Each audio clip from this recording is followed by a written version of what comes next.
بسم اللہ الرحمن الرحیم۔ السلام علیکم۔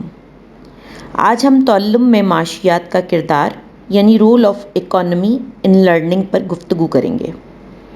چونکہ عام طور پر تعلیم بڑے بڑے گروہوں کی شکل میں فراہم کی جاتی ہے، استاد کے لیے ضروری ہے کہ وہ اس حقیقت سے باخبر ہو کہ تعلم میں نفسیاتی تجربات کے ذریعے اضافہ ہوتا ہے، جس میں معیشت کا ایک بہت اہم کردار متعین کر دیا گیا ہے۔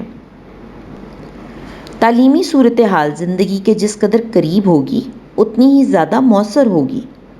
اس کی مثال ایسے ہی ہے کہ کسی اور مضمون کی نسبت معاشرتی علوم اور سائنس جیسے مضامین متعلم کو زندگی سے زیادہ ہم آہنگ کر سکتے ہیں۔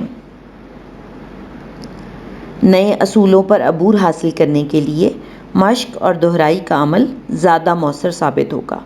طلبہ اس علم کو زیادہ اچھے طریقے سے سیکھ سکیں گے جو ایک ہی مرحلے کی بجائے مرحلہ وار سکھایا جائے گا۔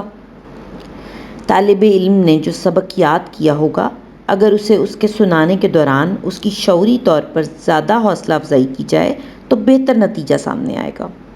طالب علم نے جس سبق کو یاد کرنا شروع کیا ہو، اگر زیادہ بہتر طور پر یاد کرنے کے لیے تخلیقی حوصلہ افزائی یا اس کا استعمال بہت ہی مؤثر ہے۔